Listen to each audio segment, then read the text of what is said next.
Dobro, jaz bi lahko, da začnemo. Torej, lep pozdrav. Odločili smo se, da vas takoj seznanimo z sklepi odločitvami, ki smo jih sprejeli znotraj sindikalne centrale Zveze svobodnih sindikatov Slovenije. Splošna opozorilna stavka našega članstva se bo pričela 12. marca ob 6. uri in bo trajala do 22. ure. V prvem stavkovnem valu 12. marca bodo sodelovali naslednji sindikati. Sindikat delavcev trgovine Slovenije, sindikat kemične, nekovinske in komarske industrije Slovenije, sindikat komunale, varovanja in poslovanje z nepremičninami Slovenije, sindikat tekstilne in usnjarsko-predelovalne industrije Slovenije, sindikat delavcev energetike Slovenije, sindikat delavcev prometa in zvez Slovenije, Svobodni sindikat Slovenije in pa s posebnimi aktivnostmi bodo v stavkovnem valu tudi sodelovali sindikat finančnih organizacij Slovenije, sindikat delavcev gostinstva in turizma Slovenije in sindikat kmetijske in živilske industrije.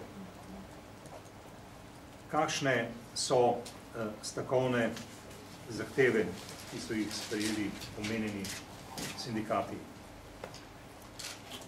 Najprej sprejem kolektivne pogodbe o uskladitvi plač zaradi izjemno visoke inflacije v letu 2007.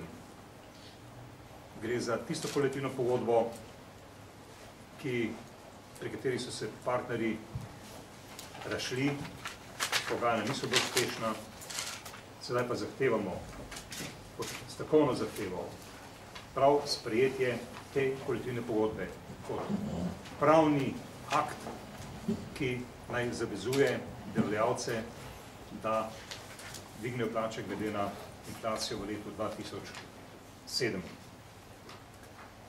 Naslednja zahteva, ki se navezuje na to omenjeno kolektivno pogodbo, je, da se dvignejo plače, osnovne plače, 1. do 5. tarifnega razreda za 10%, za delavce razporejene od 6. do 9. da se dvignejo osnovne plače za 5,6%. Dopuščamo pa v naših zahtevah tudi dogovor z sindikati dejavnosti, za katere je bolj ugodna naša zahteva, stavkovna, da se za delavce od 1. do 9. tarifnega razreda dvignejo osnovne plače za 6,4%.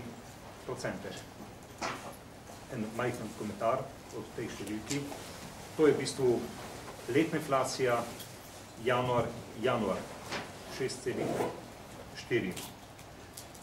Kar se tiče minimalne plače, s katero želimo res zaščititi tisto skupino zaposlenih, ki mi je zagotovo najtežje, je naša zahteva, da bi se minimalne plače dvignile za 50 evrov.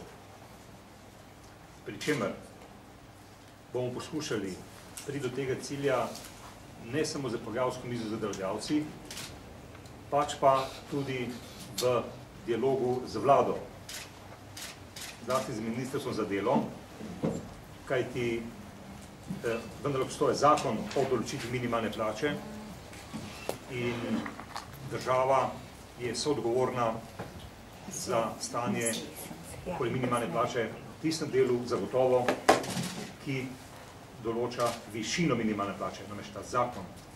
Želimo, da bi mogoče in upamo mogoče prej prišli do tega cilja v dialogu z vlado, kot pa z delodajalci. Ampak naša zahteva, naš cilj je prav ta dvig minimalne plače za višino 50 evrov. Naslednja zahteva je, da sprejmemo tudi kolektivno pogodbo, ki bo urejala usklajevanje plač in vse tisto, kar je nujno potrebno za leto 2008-2009. O čemer zahtevamo, da pride v tem letu, v letu 2008, do druge uskladitve plač v mesecu avgustu, glede na inflacijo, ki pač je znana in ko bo znana v letu 2008. In slednje, za nas pa izjemno pomembno vprašanje in naša zahteva je, da vendarle pridemo v panožnih kolektivnih pogodbah do dogovora, do rešitve, da bi plače slovenskih delavk in delavcev rasle tudi za stopnjo produktivnosti v panogi. Ponavljamo že znano zahtevo, že znano številko, da bi ta številka pomenila 20% ugotovljene produktivnosti v panogi. To je za nas izjemno pomembno sistemsko vprašanje, kajti usklajevanje plač samo z inflacijo je pomembno, nosi v sebi izjemno pomemben socialni naboj, ko želimo zaščititi dnevno propadanje delavskih plač. Toda sistemski preboj na panožni ravni preko produktivnosti bi pomenil, da smo se z delodajalci dogovorili, poiskali odgovor na vprašanje, po kateri poti pride v Sloveniji do evropskih plač.